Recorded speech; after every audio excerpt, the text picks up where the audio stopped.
Morning,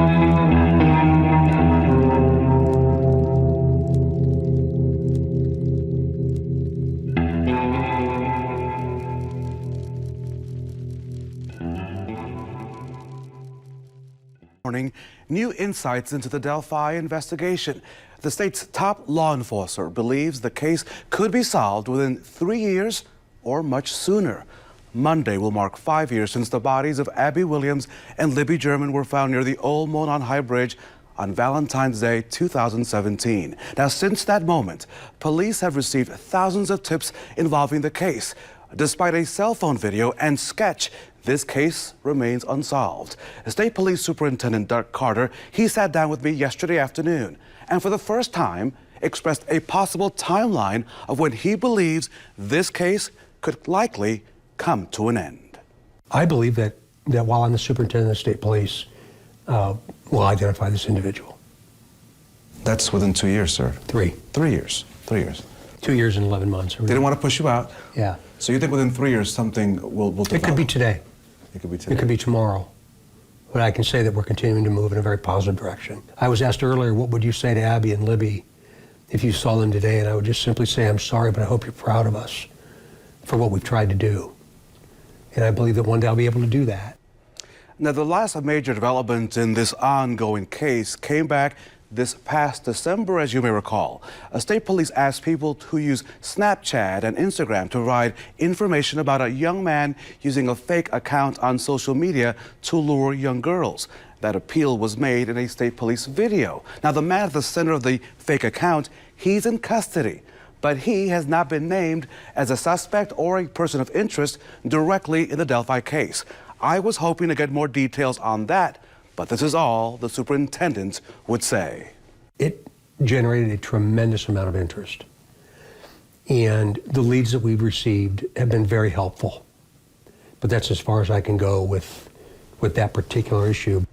The superintendent tells me that this is not a cold case because he tells me no one has given up on the investigation.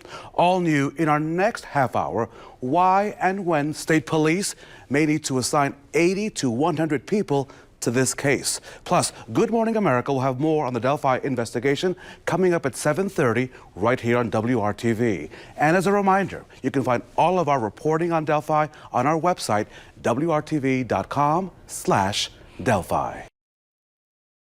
Latest on the Delphi murder case nearly 5 years after the killing of 2 Indiana teenage girls. Police say they may be closing in on the killer. Amy is here with the latest on the investigation and what the families are saying now. Good morning, Amy. Yeah, good morning to you, Michael. This is the murder case of 2 young girls who managed to record the suspect with a phone. But 5 years later, he has still not been caught. While the case remains unsolved, Indiana State Police say they still receive 25 to 30 tips a week from all over the world. And they say this case is far from cold. Nearly 5 years since 13-year-old Abby Williams and 14-year-old Libby German were murdered on this Indiana hiking trail, their killer still at large. And this morning, Indiana State Police issuing a new warning to the culprit. My resolve to catch him is as strong now as it was day one. But the difference now between now and day one is we know about you, a lot about you. Today could be the day. Sleep well. Abby and Libby were last seen near this bridge in February of 2017. Authorities say Libby recorded this image of the alleged killer on her iPhone, along with haunting audio of his voice moments before their murder, apparently telling them to go down the hill. State police also urging anyone who may have communicated with this phony social media profile, Anthony_Shots, to come forward. Police releasing information about these fake Snapchat and Instagram accounts in December, saying the person who created them tried to solicit nude images, obtain addresses, and meet juvenile females. Investigators say the model in these images is not a suspect. That's generated a tremendous number of leads for us, and that's as far as I can go. If you knew Libby, she had her phone attached to her hip all the time. Libby's grandparents believe the teen knew something wasn't right with the man she encountered, prompting her to record him. Something inside me just says she was going to film that and come home and say, look, Grandpa, look at this guy, you know. He was out there, really weird. Abby's mother, Anna, reflecting on what her daughter would have been like today. They'd be finishing up their freshman year in college. It's hard to believe. She would have turned into a really good young lady. Both families desperate for the one tip that will bring them closure. It's probably the smallest thing, but it's that small thing that we're missing. And that's what we just keep hoping for, is that that one small thing will come to light and that this will be over soon. This guy could strike again. You know, it could be your kids, it happened to our family. I don't want it to happen to anybody else. This is not something anybody should have to go through. No, it isn't. And Police Superintendent Carter has vowed to forge ahead until the killer is found. Hopefully he will soon be able to give the families of Libby and Abby some closure. That's what his hope is, and certainly take a dangerous man off the streets, guys. Yep, those families are going through. Yep. And we all hope for that, Amy. Thank you. And News 8 has learned hundreds of tips have come in to police about the social media profile that may be connected to the Delphi murders. It's a big new development and a story that Wish TV first brought you last week. Now, this has been News 8's Demi Johnson's story from day one. So at this point, what do we know about those tips? Yeah, so I exchanged messages today with Carroll County Sheriff Tobe Lesenby. He tells me investigators have received about 500 calls about the Anthony Schatz account, the one getting renewed scrutiny in the Delphi murders. In just 10 days, authorities have heard from at least 500 people, each of them explaining encounters with the online profile under the name Anthony Schatz, a profile state police highlighted earlier this month. Investigators would like any individual who communicated, met, or attempted to meet the Anthony Schatz profile to contact law enforcement by utilizing the tip email, Abby and Libby Tip at CACOSHRF.com. I personally have talked to at least 3 women who all say they received disturbing messages from either the account or the personal account of Kegan Kline. Kline is the man who admitted to state and federal agents that he opened the account. All of the women asked that I not use their names, but did give permission to report what they told me. A podcast called The Murder Sheet talked to another woman who said her interactions with Kline started when she was only 12 years old. He would just tell me how beautiful I am, that I should come stay the night at his house, let him take me out of state. Kline is in the Miami County Jail on 30 felony charges, including child porn and child solicitation. Kline admits getting more than 100 sexual pictures and videos of underage girls using the Anthony Schatz profile. He made that admission in February 2017, just 12 days after the murders of Abby Williams and Libby German in Delphi. But Kline wasn't arrested until more than 3 years later. So far, state police have not publicly connected Kline with the girls' deaths, but they have talked about the Delphi case in both of their releases about Kline and the social media account. The most recent came out Monday after our reporting, when investigators acknowledged the delay in Kline's arrest. They say they've conducted dozens of secondary investigations based on information in the murders of Abby and Libby.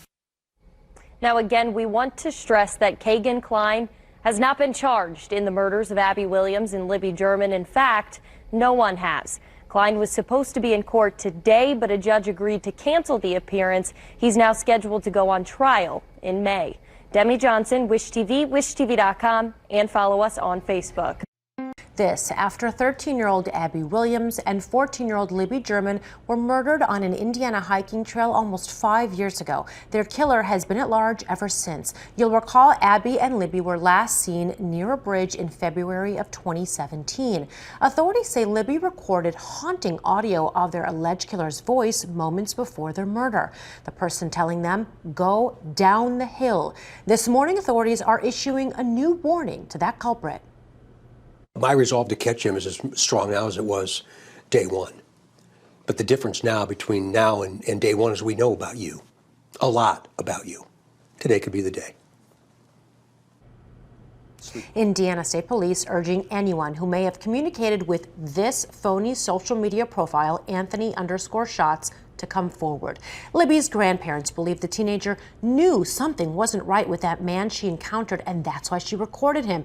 Abby's mother, Anna, still can't imagine life without her daughter. Both families are desperate for that one tip that will bring them some closure.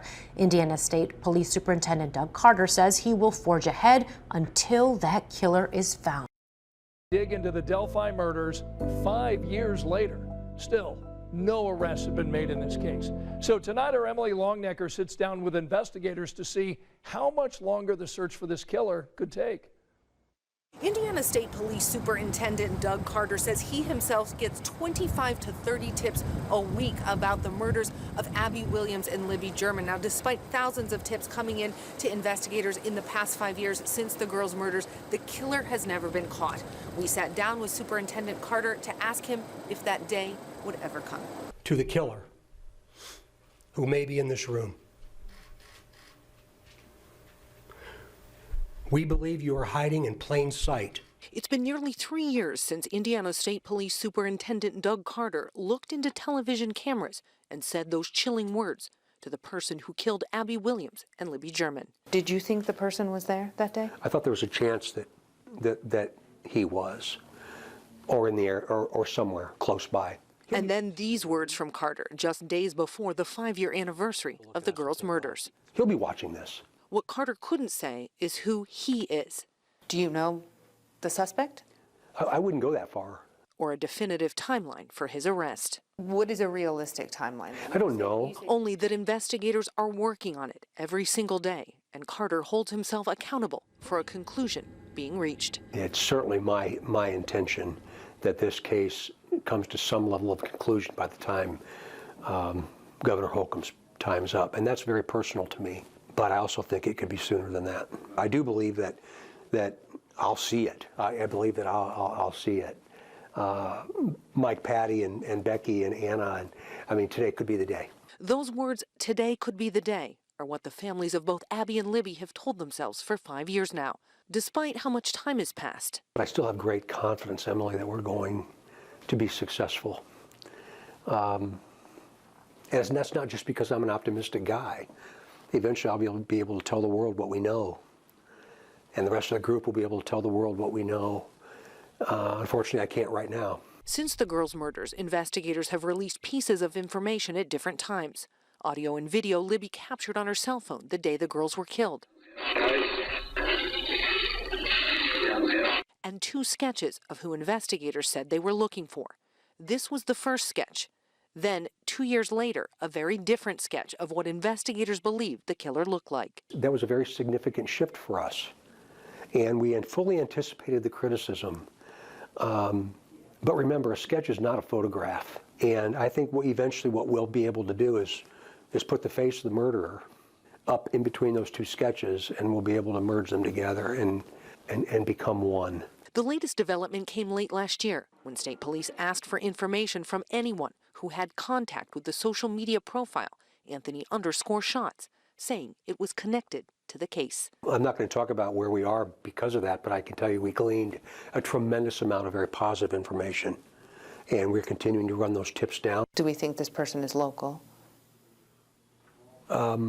Again, I think that there's a strong likelihood that that's the case, but that's as far as I'm going to go. What Carter will say, without any hesitation, is what he would say to Abby and Libby today if they were standing in front of him. It would be that I'm sorry. We couldn't protect you. But I also hope that you're proud of what we've tried to do for your family, and that I believe I'll see him again. Tonight, we're taking a look back at the investigation and growing evidence over the last 5 years. It all started on February 13th, 2017.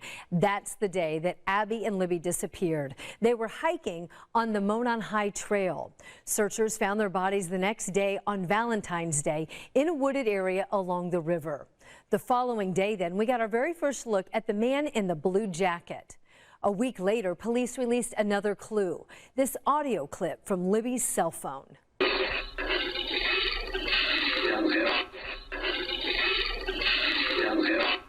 Those then were the only clues we had for about 5 months. But then on July 17th in 2017, police released this, a sketch of the suspect. And for nearly 2 years, that's all we had until April of 2019. That's when Indiana State Police announced that they were moving the investigation in a new direction. And they shared just a few more seconds of that video that we've seen from Libby's cell phone. This is the video of the man in the blue jacket. And also they released a new sketch of the suspect. Fast forward to December 6, 2021. That's when Indiana State Police said that they needed information about the social media account Anthony Shots. The man accused of running that account, Kegan Kline, now is in jail on charges for crimes against children. He is not charged in the Delphi murders. Efforts to solve this case have gripped national attention over the last 5 years. The families of Abby and Libby appeared on shows like Dr. Phil and Dr. Oz, pleading for information leading to an arrest. The popular podcast Crime Junkies covered this case, spreading awareness to thousands of listeners. Even local efforts have had a huge reach. Delphi native Brad Heath sells items on eBay. Back in 2019, he started including flyers about this case with every package he mailed. There's also an app called Crime Door, using virtual reality to create the scene in hopes of offering a fresh perspective. We have all the available evidence gathered in one place for you tonight. You can take a look at the sketches, listen to the audio recording, and find an email address where you can send tips. You can find it all right now on the WTHR app. And that wraps up tonight's big story. My style is the best, so I challenge you that my style should stand alone.